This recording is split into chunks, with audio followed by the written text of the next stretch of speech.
Hello folks, and welcome out to the Single Player Podcast. I'm your one and only host, I'm16bit, and I got a good show for you this week. We'll be talking about the PlayStation 5 announcement, as well as Google Stadia, and the whole Blizzard China controversy. So sit back, relax, enjoy the show, and we'll be right back after this.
Alright folks, and we're back. And before I begin, there's a couple of things I want to bring up.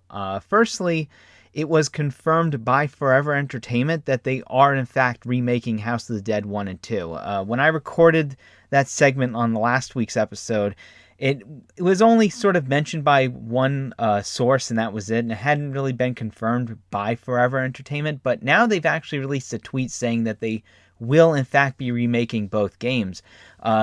But they didn't specify any platforms or release dates, but still glad to see that they actually are doing it. Though it kind of annoyed me because they announced this like a day or two after I recorded that segment, and it's like, come on guys, couldn't you just like announced it like a few days earlier? Couldn't you just like waited until I recorded that segment? But no, they had to release it just after I finished that. Also, you may have noticed that there's been a change in the music. Because it's October, it's spooky month, I thought it would be nice to get a little festive and just sort of like do nothing but music from horror games and horror-related games. Stuff like Castlevania and Zombies Ate My Neighbors, which is that opening theme. Originally, I was going to go with Simon's theme from Castlevania 4, but then I heard this awesome remix of the first level theme of Zombies Ate My Neighbors, and I just like fell in love with it. I'm like, oh, okay, this is the intro. That's it.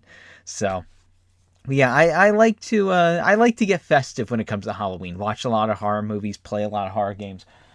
Right now, you can probably hear me getting them. I'm going through the entire Dead Space trilogy. I picked up, some of you may have seen it on Twitter and Gab, but I picked up the entire series on the PS3 for like $20. And when I say the entire series, I picked up Dead Space 2 Limited Edition, which also includes Dead Space Extraction. Now, I could just get Dead Space Extraction for the Wii, but I'd rather just sort of go with the PS3 version, though I do need to get the PlayStation Move and the iToy, because I don't have any of those. I don't have any of the equipment to actually play Extraction, but I would like to actually play it. But right now I'm going through Dead Space 1, and it's still a friggin' frightening game. If you've never played Dead Space, go check out the first game. The sequels, from what I remembered, they got very much more action-oriented than the first game was. But anyway, I'm just rambling right now, so let's get on to our first topic. Well, it seems that Sony has officially announced the PlayStation 5. That's right, recently they had a blog post where they announced the system, and they also gave a few more details about it, most notably that they are planning to launch it on holiday of 2020, so almost exactly a year from now. On top of that, they also gave a bit more information about the controllers. First and foremost, that it's going to have haptic feedback. Now, this is something that's actually been in a few controllers recently. Stuff like, for example, the Steam controller, and of course, Nintendo's Joy-Cons have been using haptic feedback, which is very interesting. Though there's not that many games on the Switch I've actually seen that utilizes HD Rumble, but it'd be very interesting to see how it's used by Sony in this case. They also announced that the PS5's new controller will have adaptive triggers, as they call it, which essentially means that the L2 and R2 buttons will actually have resistance. The developers will be able to program for the triggers to actually like resist certain sort of pulls. So the example that they gave was that, like, let's say, for example, if you're in a game and you're pulling back on a bowstring, you will feel the resistance of the bowstring when held down long enough. Again, it's an interesting concept, but I'm kind of skeptical about the use of it, because the thing is I'm just kind of worried that it will wear down the triggers after a while. That eventually, because you're pushing back on the trigger, and the trigger itself is pushing back on you, and eventually that'll cause a lot of wear on the trigger. So I'm kind of worried about that, but at the same time, you never know how they're going to actually handle it and how they'll eventually like address that issue. What's also interesting here is that apparently Wired also had an interview with the Sony Interactive Entertainment CEO Jim Ryan, as well as the system's architect Mark Cerny about the system. Now, Mark Cerny has been interviewed before, and he's talked about sort of the technical aspects of the system, but this time they gave a little bit more insight into the system, most notably that it will use a solid-state drive rather than a standard hard drive, which is a very, very good news. Solid states are excellent, especially with game loading times being incredibly slow. Even when they're installed on a standard hard drive, they can be really, really slow. He also announced that the system will in fact support 100 gig optical discs, and honestly, I'm kind of glad to hear that, because one of the biggest problems this generation has been games file sizes. They're just out of control these days. I mean, you get these games that can barely fit on a single dual layer Blu-ray disc. So I'm glad to hear that they will be in fact supporting 100 gig disc, because it's just about time. I think, if I remember correctly, Red Dead Redemption 2 came on 2 discs recently, and then there's the fact that like games like Doom, for example, have it requires like a 75 gig update, or like a 50 gig update. It's crazy, absolutely nuts. I mean, it's like, case in point, look at what happened with Spyro Reignited, where they couldn't even fit all 3 games on a disc. Though a lot of that is also the fact that they were just putting raw audio and textures on there, and it's like that takes up a lot of space. So, but anyway, very interesting. They also talked about the design of the DualShock 4, which they said, DualShock 5, which they're not officially calling it that. I'm just calling it that just for the sake of it. But they said the design is a lot like the DualShock 4. So maybe they're going to fix a lot of the problems that the DualShock 4 had. I just hope that they definitely fix the battery. That was one of the biggest issues that I've had with the DualShock 4 was the battery. Also, maybe get rid of the touchpad, because honestly, that thing was basically useless. Like, it didn't really have much use in most games. Though personally, even though a lot of this stuff sounds nice, I'm still kind of iffy about getting the PS5 at launch, because I don't want what happened with the PS4 to happen again. When I bought the PS4 at launch, there was some games I was very much interested in, and then there was nothing for like 2 years. Like after like I played Infamous Second Son, which even then I didn't really care for when I beat it. It was just like, It didn't really do much for me. I love Infamous 1 and 2, but Second Son did nothing for me. But like after that, for like 2 years straight, there was almost nothing that interested me. Like absolutely nothing. I think like the next, I think I bought, technically I bought Final Fantasy Type 0, but that was only to get the Final Fantasy 15 demo. And then after that, there was basically nothing for a whole year until I got Guilty Gear Xrd Sign. I think I got it in 2016. But anyway, my point is that I'm kind of iffy about getting the PS5 at launch. I may wait a year or two to actually get the system. So, but enough of the rambling. Next topic. Well, folks, I got bad news for you. It seems that Doom Eternal has been delayed. That's right. Bethesda came out and announced that the game has been pushed back from its original November 22nd release all the way to March 20th, 2020. So, unfortunately, we're going to have to wait a few more months to play it. They said that they have some things they want to add to the game as well as fix a few other things. And it sucks. It really sucks because that was the one game I was really looking forward to towards the end of this year.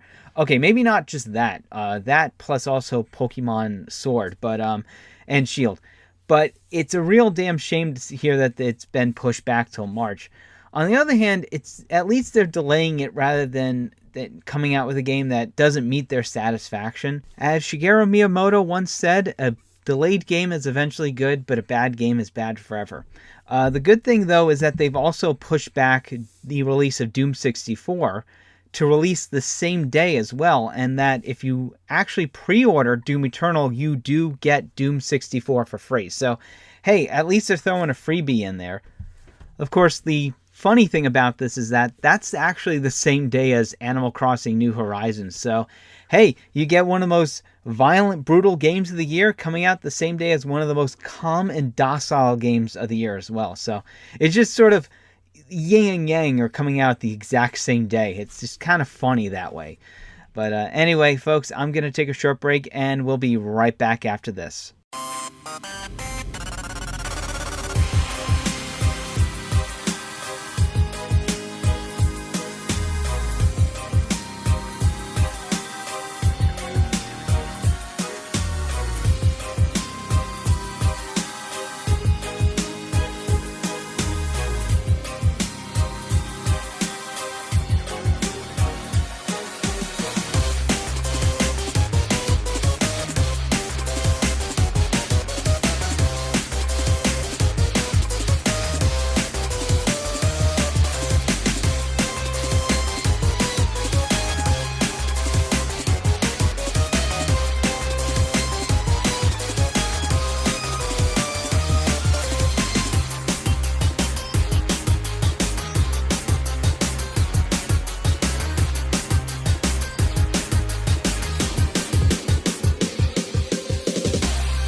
All right, folks, and we're back. And this next topic is all about the Google Stadia. Apparently, Edge Magazine did an interview with Google's Vice President of Engineering, Maj Bakar.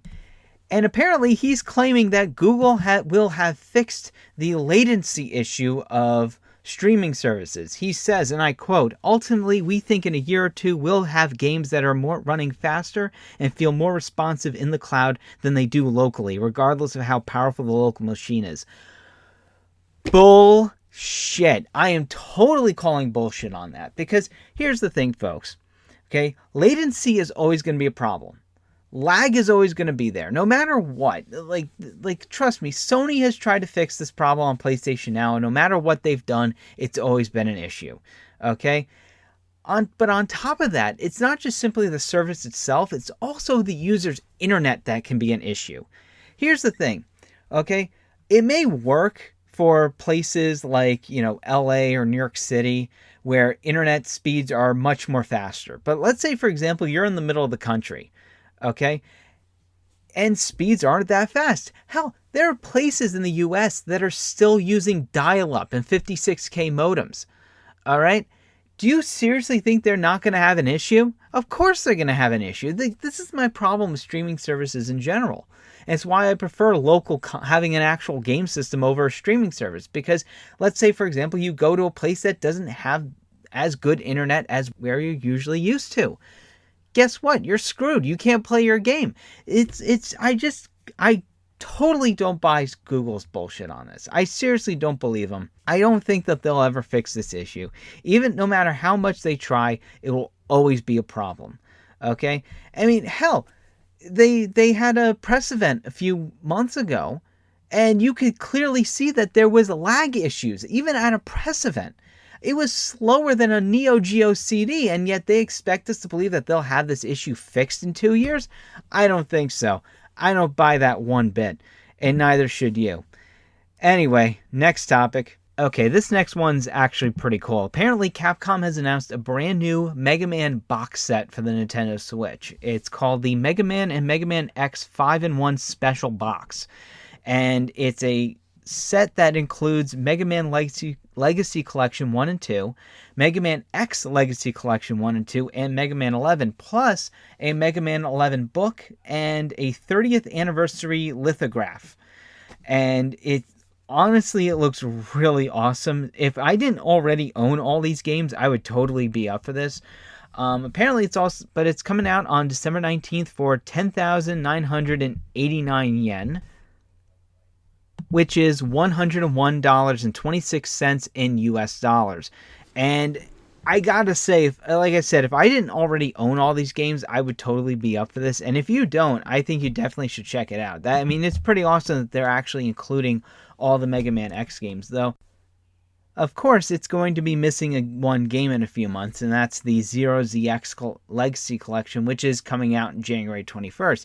But still, I think that's pretty awesome that they're actually packaging all the Mega Man games into one set. And hey, let's hope that it actually gets a US release, because honestly, that's actually pretty awesome.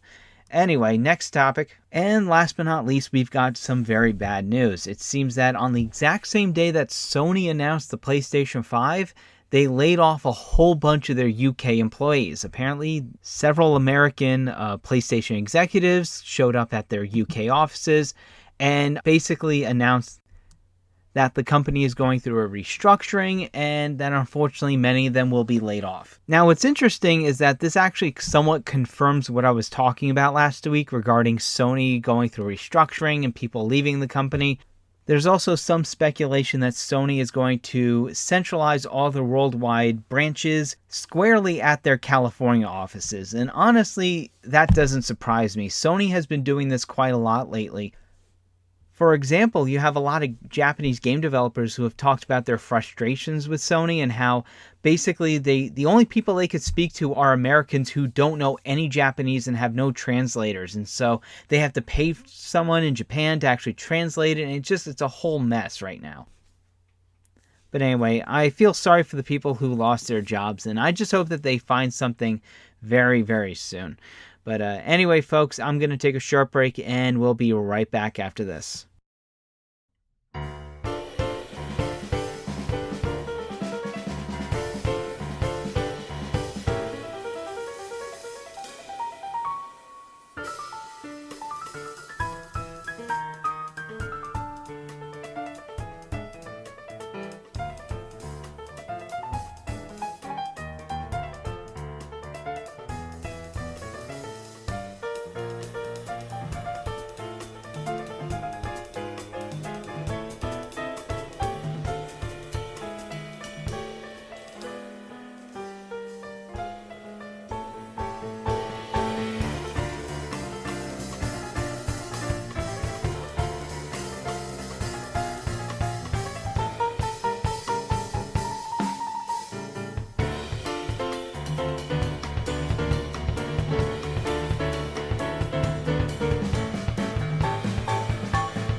All right, folks, and we're back. And this next segment, well, you know exactly what I'm going to be talking about. Hell, I knew I was going to be talking about this the moment the entire thing blew up, but I decided to wait a few days after it happened to kind of make sure everything was kind of together. Of course, I'm referring to the controversy with China and Blizzard. For those who don't know, on October 6th, Blizzard held a Hearthstone Grandmasters match for the Asia Pacific region, and the winner was Chung Nawai, and I hope I'm pronouncing that right. But he goes under the name Blitzchung. And after his match, he did a post-game interview with the commentators, and during that time, he basically gave his support for the people of Hong Kong right now. Right now, they're going through a lot of protests. I think they're like several months in or several weeks into a protest. And he said, and I quote, "Liberate Hong Kong, revolution of our age." And of course, immediately Blizzard panicked on this. As soon as the stream was down, they immediately deleted the whole archive, everything. Thankfully, some people were recording the entire thing as well, so we do have the footage. But they immediately took it down. On top of that, they issued a suspension on the player.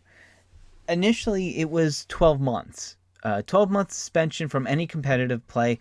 On top of that, they completely withdrew all of his winnings from the game, which I think that's going way too far. You want to like ban him from competitive play for like 6 months, that's perfectly fine. But taking away his winnings, I think that's complete bullshit. Now, since then, that decision has been kind of reversed a bit. They actually did lower it to 6 months, and on top of that, they did give him, I think, half of the winnings. I think that's still bullshit. You give him all the winnings. But still, Blizzard went full panic mode. On top of that, they completely fired the two commentators. And the commentators didn't do anything wrong. In fact, they knew what was coming up the moment they saw him putting on a gas mask, and they ducked their heads. They knew it was coming, and they just immediately like went into panic mode and ducked and tried to hide themselves during the entire thing. And yet, despite that, Blizzard still went after them. But what really caught a lot of people's attention and really pissed off a lot of people was Blizzard's official Hearthstone account for Weibo, which is Chinese. It's a Chinese social media platform, where they said, and I quote, "We are very angered and disappointed at what happened at the event and do not condone it in any way. We also highly object the spreading of personal political beliefs in this manner. Effective immediately, we've banned the contestant from event and terminated work with broadcast. We will always respect and defend the pride of our country." It is absolutely disgusting to see an American company literally licking the boots of a communist dictatorship, all because they have over 1 billion people that they can just milk money out of. It is absolutely disgusting what Blizzard has become. Blizzard was one of those companies that used to be good. They used to make a lot of great products and used to really care about their fan base. But over the past 15 years, that's completely changed. They don't give a shit anymore. Instead, they're only going to cater to whoever they can milk the most money out of, and apparently that's the Chinese. But not only that, as it turns out, 5% of Activision Blizzard is actually owned by Tencent. So it's not just they're simply doing this just to milk more money out of the Chinese, but they're doing this because 5% of the company is owned by the Chinese government. They're doing it to appease them. Now, thankfully, there's been a massive backlash against Blizzard because of this. For example, Mark Kern, who is a producer on Diablo 2 as well as World of Warcraft. In fact, he co-created World of Warcraft and was instrumental in the creation of World of Warcraft Classic.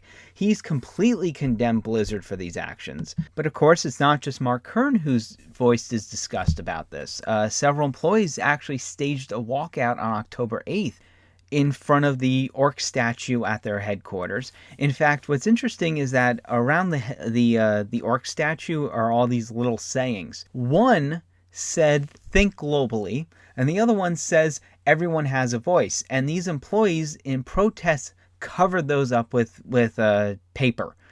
as if saying this is not what Blizzard stands for anymore. They don't care about this. This is nothing but bullshit. There's also Hearthstone commentator Brian Kibler, who also quit because of the entire situation. He's completely disgusted with how Blizzard has handled this entire thing.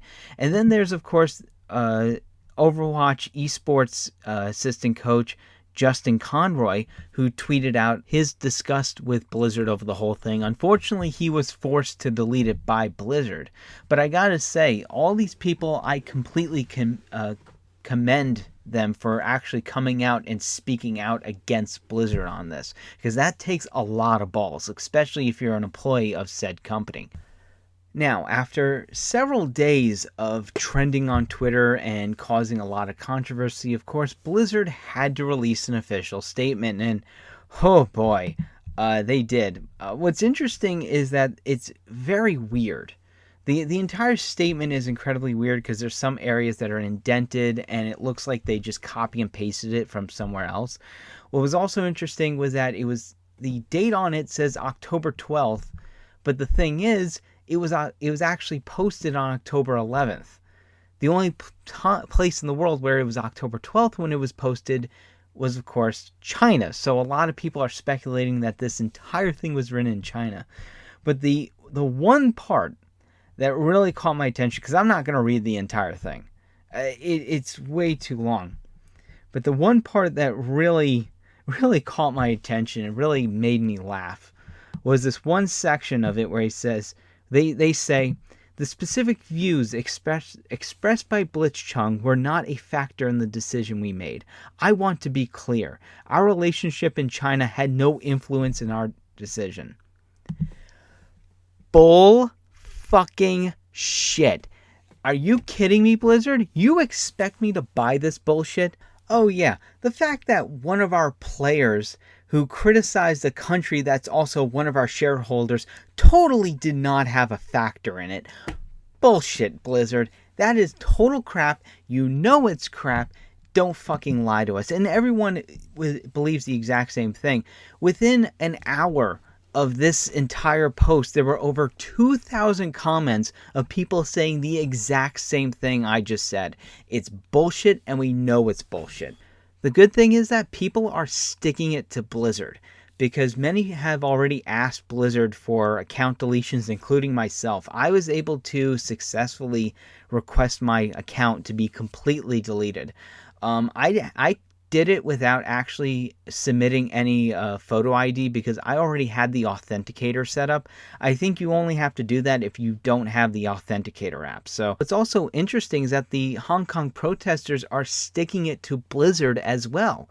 They've adopted Overwatch's Mei as their own mascot. Apparently she's from China in the game. So what they did is they started drawing her in red and white, the colors, of course, Hong Kong, as well as her holding signs saying Free Hong Kong, and I love it. I think it's absolutely fantastic. People have also been producing a lot of high-quality memes, like, for example, the Tiananmen Square memes, where they basically replace the tanks with the ones from StarCraft.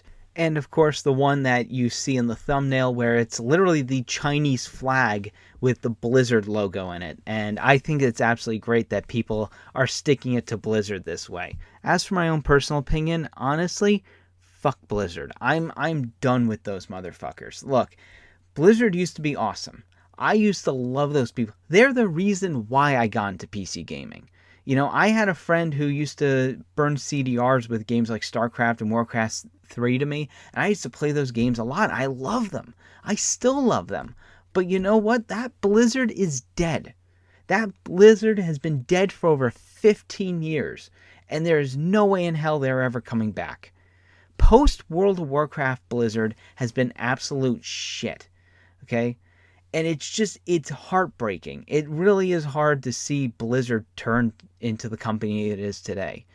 And I don't want anything to do with them anymore. That's it. I'm done. I'm going to keep my copies of StarCraft and Warcraft 3, but I'm not going to buy anything more of Blizzard. That's it. I'm done with this company.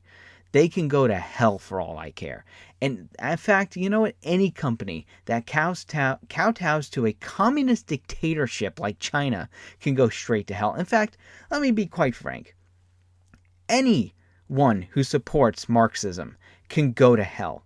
Okay? That's an ideology that should have died out with the 20th century, but unfortunately, it's still around, mostly being kept alive by a bunch of wealthy neets with daddy issues. And that's basically what it is. Every Marxist I've ever met is exactly that. So, you know what? Fuck communism. Fuck China. I completely support the people of Hong Kong, but also fuck Blizzard. Anyway, folks, I'm going to take a short break and we'll be right back after this.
All right, folks, and that's it for this week. I want to thank you all for listening. Remember, you can listen to me on YouTube and BitChute, as well as follow me on Twitter and Gab. Links are in the description. So, anyway, I'll see you all next week, and remember that video games will never die.